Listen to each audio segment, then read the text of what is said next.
Assalamualaikum warahmatullahi wabarakatuh. Perkenalkan, nama saya Ayuni.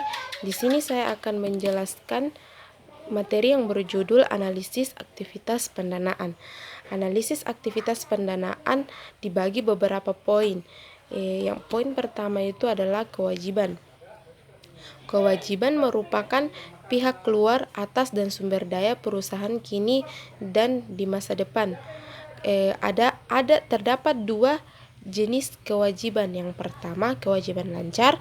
Yang kedua, kewajiban tak lancar.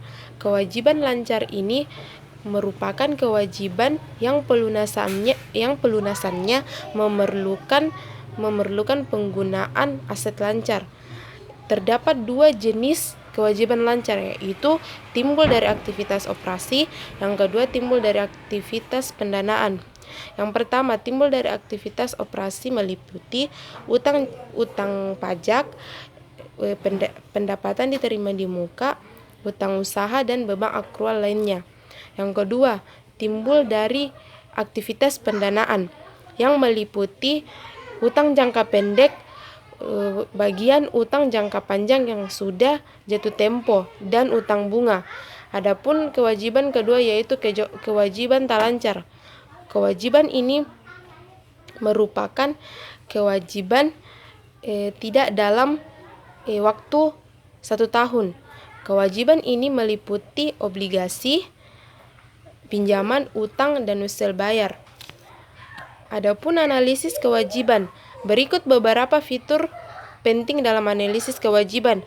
Yang pertama, ketentuan utang seperti tanggal jatuh tempo, tingkat bunga, pola pembayaran, dan jumlah. Berikutnya, pembatasan pemakaian sumber daya dan pelaksanaan aktivitas bisnis. Berikutnya, kemampuan dan fleksibilitas untuk memperoleh pendanaan selanjutnya.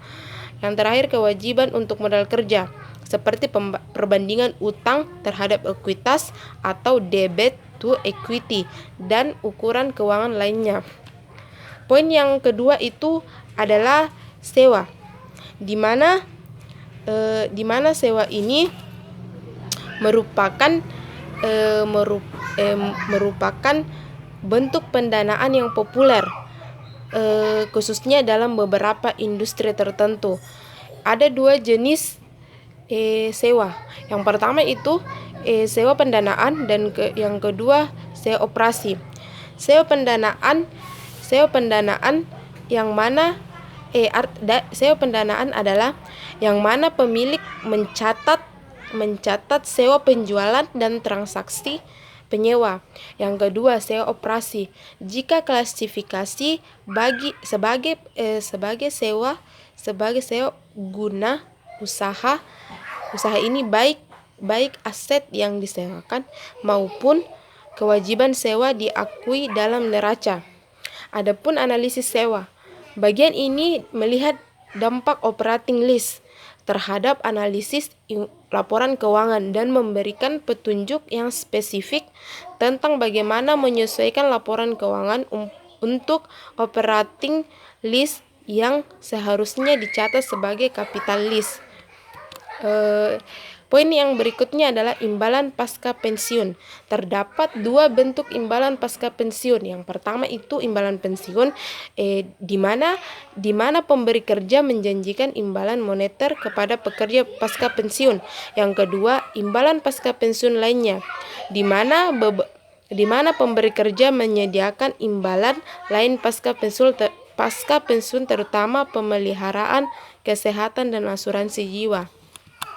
Adapun analisis imbalan pensiun seperti menentukan dan merekonsiliasikan biaya dan kewajiban manfaat ekonomis yang dilaporkan.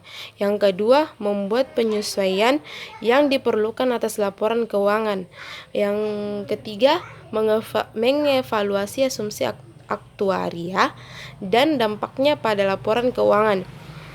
Yang keempat, memeriksa paparan risiko pensiun. Yang kelima, mempertimbangkan implikasi arus kas program manfaat pasca pensiun. Poin berikutnya kontingensi dan komitmen. Di sini saya akan menjelaskan apa itu kontingensi. Kontingensi itu merupakan keuntungan dan kerugian potensial yang penyelesaiannya bergantung pada satu atau lebih peristiwa di masa depan. Yang kedua, komitmen merupakan klaim potensial atas sumber daya perusahaan berdasarkan kinerja di masa depan sesuai kontrak. Di sini kalau kontingensi itu penyelesaiannya bergantung pada satu atau lebih peristiwa di masa depan, sedangkan komitmen itu berdasarkan kinerja di masa depan sesuai dengan kontrak. Poin berikutnya, pendanaan di luar neraca. Pendanaan di luar neraca adalah tidak tercatatnya kewajiban pendanaan tertentu. Di sini contoh pendanaan di luar neraca atau SPE, neraca SPE atau Special Purpose Entities menjadi mekanisme pendanaan yang sah selama 2 dekade. Konsep SPE adalah yang pertama, SPE dibentuk oleh perusahaan sponsor dan dikapitalisasi dengan investasi ekuitas. Beberapa di antaranya harus berasal dari pihak ketiga yang independen. SP meningkatkan investasi ekuitas ini dengan meminjam dari pasar kredit dan membeli aset dari atau untuk perusahaan sponsor. Yang ketiga, arus kas dari aset digunakan untuk membayar utang dan menyediakan pengembalian dari investor ekuitas. Poin yang terakhir yaitu ekuitas pemegang saham. Terdapat 2 jenis saham preferen. Saham preferen yaitu contohnya saham yang memiliki fitur yang tidak dimiliki saham biasa. Yang kedua itu saham biasa. Di sini arti dari saham biasa itu kelompok saham yang mencerminkan hak kepemilikan serta memiliki risiko tinggi dan pengembalian tinggi atas kinerja perusahaan. Ekuitas pemegang saham sendiri merupakan saham yang diterbitkan kepada pemegang ekuitas yang tidak dimiliki oleh saham biasa. Saldo laba adalah sumber utama dari distribusi dividen. Baiklah, terima kasih. Itulah tadi penjelasan yang saya jelaskan, judul dari materi analisis aktivitas pendanaan. Kurang dan lebih mohon maaf jika ada kata-kata yang salah. Assalamualaikum warahmatullahi wabarakatuh.